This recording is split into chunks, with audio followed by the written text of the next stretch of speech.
Hey guys, welcome back to Soul Love. I am out in the garden. It is a Thursday.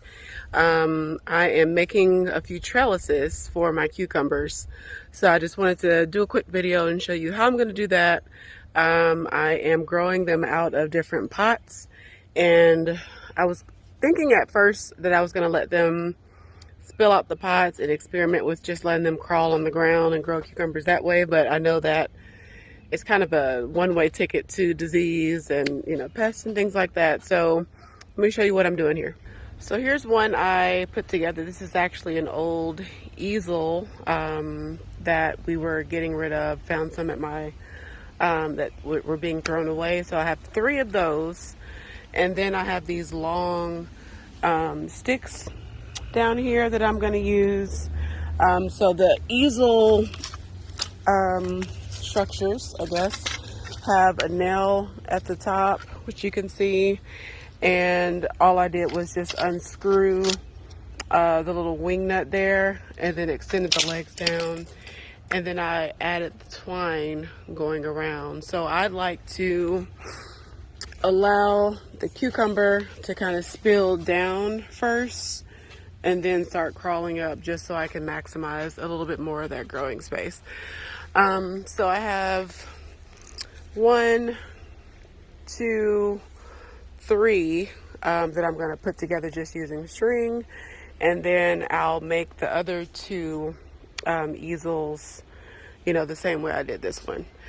So if you're using just sticks, you can actually use bamboo. Also, you can use any kind of, long stick twigs, honestly, that are sturdy enough to work for this method.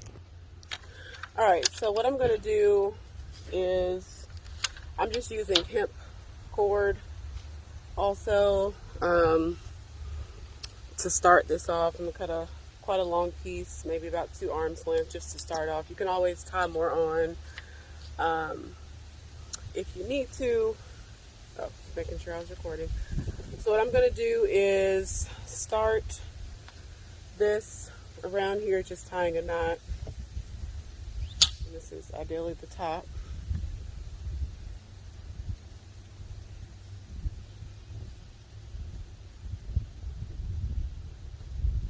Okay, so taking a knot, and then I'm going to loop that around a little bit, and then I'm going to add in my 3rd piece. Just right here. Then I'm going to loop that around a few times. And this is all experimental, honestly. I did one like this using just some sticks that I'll show you in a little bit. And so I'm just going to tie this around. And then what I'll do is loop it in.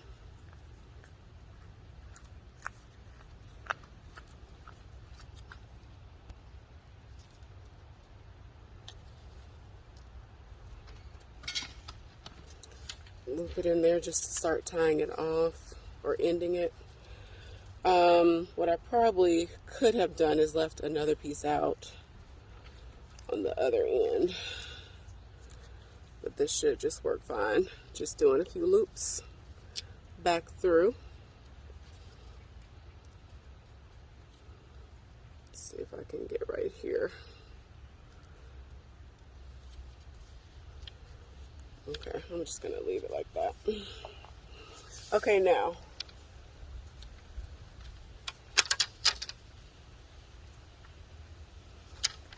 Actually, let me keep going.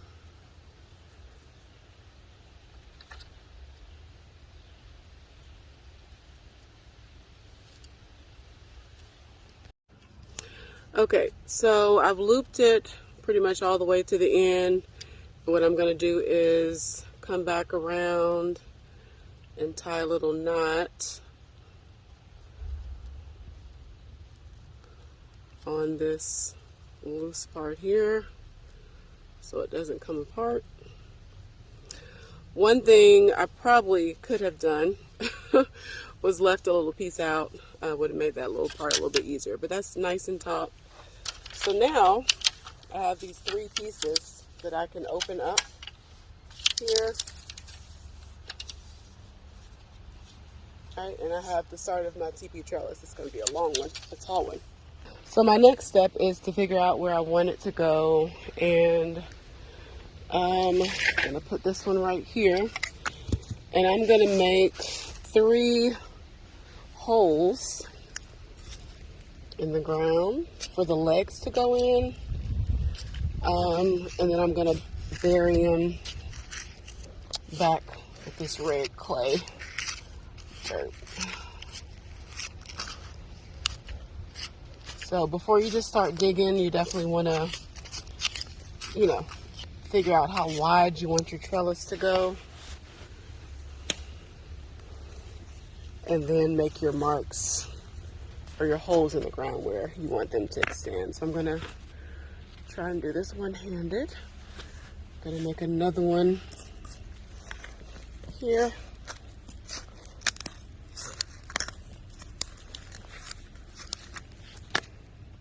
All right, now I have my 3 holes. So what I'm going to do is drop these legs down in the holes. All right, so I dropped the legs down into the holes, and that's pretty good. And then what you want to do is start filling them so they don't fall over. Now, if these were going to be more permanent, you could definitely easily use concrete.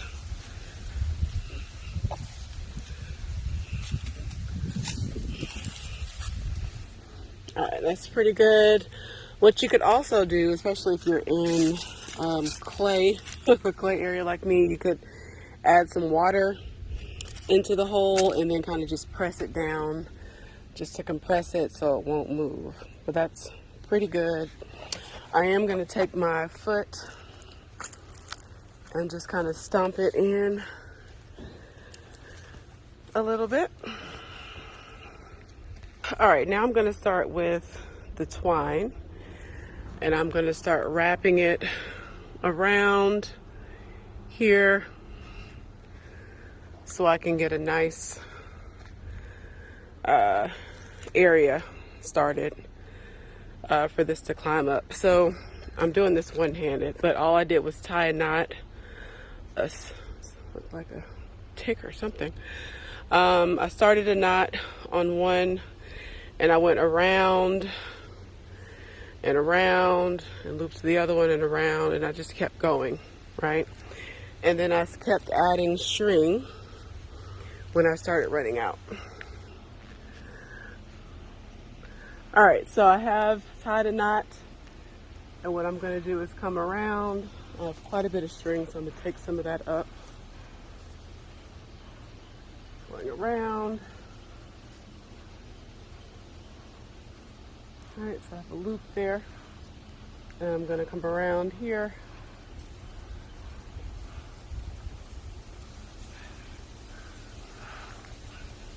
And around here. And then I'm just going to keep on going.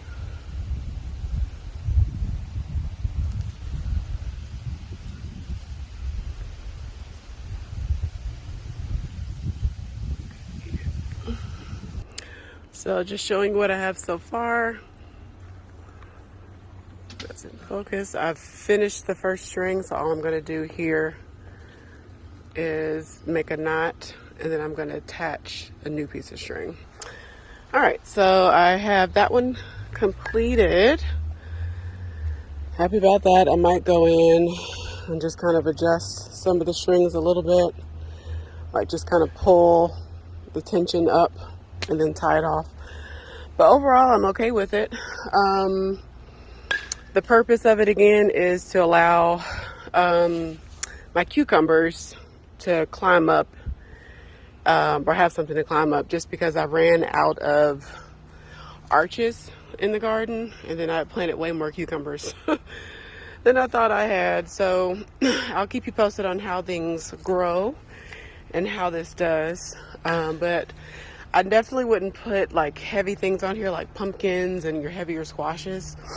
But if they were made out of metal you know. I think that would be probably a little bit better for heavier things, but I think it'll be perfect for my cucumbers. Here's another little area that I had to kind of make another TP trellis.